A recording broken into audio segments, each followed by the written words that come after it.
So there's a lot of things happening around the Ohio State football sphere on Wednesday, but also it's signing day. So we're going to start off with a little bit of positivity in your YouTube feeds. I'm Stephen Means. That's Andrew Gillis. Ohio State signing a top 5 recruiting class. Right now it features 2 5-star recruits. They did lose one name offered to Oregon, but they did sign the other 2 who were essentially the leaders of this class, Tavian St. Clair and Devin Sanchez. Devin Sanchez, the number 1 cornerback in the country, number 6 player in the country. Andrew, Ryan Day got asked about Jeremiah Smith, which I love. And the idea around it was Jeremiah Smith came in with all this hype. He was the best player in his class, the number 1 wide receiver in his class, and a guy that, quite frankly, anywhere he could have gone, he probably should play right away as a true freshman. And he lived up to all that hype. In fact, I think in some ways he surpassed it. He's the Big Ten's wide receiver of the year and freshman of the year. And now you look at this 2025 class, and you look at Devin Sanchez as a guy who might be able to do the same thing for you. And Ryan Day got asked about the idea of how much Jeremiah Smith's success maybe allows you to think about putting more freshmen in that situation. The short answer is yes. Basically, it does kind of open the door because you hesitate. I think us in the media, I think fans, you probably want to hesitate to say, oh, well, every year there's going to be a Jeremiah Smith. Because no, there's not. Like, Jeremiah Smith is one of one.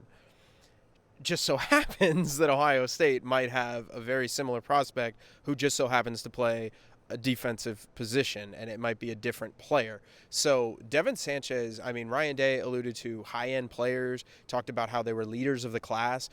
Devin Sanchez shut down his recruitment months ago. So for all of our loyal and thank you for subscribing, Buckeye Talk texters that were following along the Naheem Alford saga over these last couple of weeks. You didn't have that with Sanchez. So Devin Sanchez is coming here. He's got a high level of football competitiveness going on. He plays at North Shore High School in Houston. So the quality of competition is there. Jeremiah Smith was from Florida.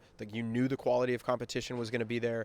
He's got great length. Devin Sanchez does. He's 6'2". There was a clip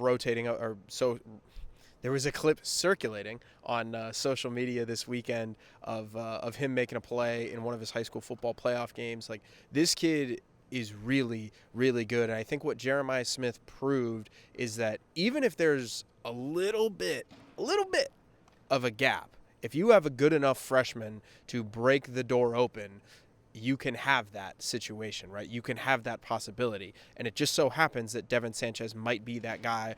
Ryan Day kind of agreed with that. He didn't bat it down. He didn't pretend to faint like he did with Jeremiah Smith last year. He didn't, kind of have that moment of exhale where, it kind of seemed like he might pass out. But adding Devin Sanchez into this class is a really, really big deal for Ohio State because we might be talking about him as a starter. And I think what Jeremiah Smith has proven is that if you are good enough, it doesn't matter kind of what else is on the roster because Ohio State has really good receivers. Ohio State has really good corners ahead of Devin Sanchez right now that are older than him. Aaron Scott, 5-star corner. Jermaine Matthews has played a lot this season. He's in his second year. Davison Igbinosun is in his third year. I know there's some worry about him, but he is a really, really athletic, physical corner that Ohio State does seem to like having out there. You've got Calvin Simpson-Hunt. He's in his second year. You got a lot of really talented players.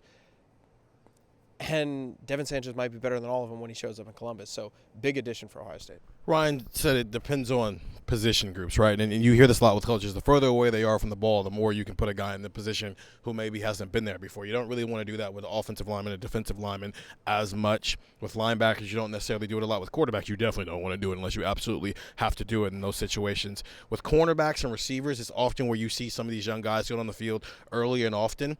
And the thing with Jeremiah it was talent meeting opportunity. You got to remember, yes, they could have just decided that Carnell Tate and Emeka Ibuka were going to be outside and Brandon Ennis was in the slot. But losing Marvin Harrison Jr. and not having a certified X receiver opened the door for Jeremiah to come in and walk through it and potentially earn a starting role. And then his talent did the rest. It could be a similar situation with Devin Sanchez in 2025 with Denzel Burke definitely leaving, Jordan Hancock definitely leaving, Davison Igbinosun has a decision to make. So at worst, there's 2 spots open on the cornerback room. And you can see maybe Jermaine Matthews claims one of those spots. Maybe Aaron Scott makes a leap, but there's an opening.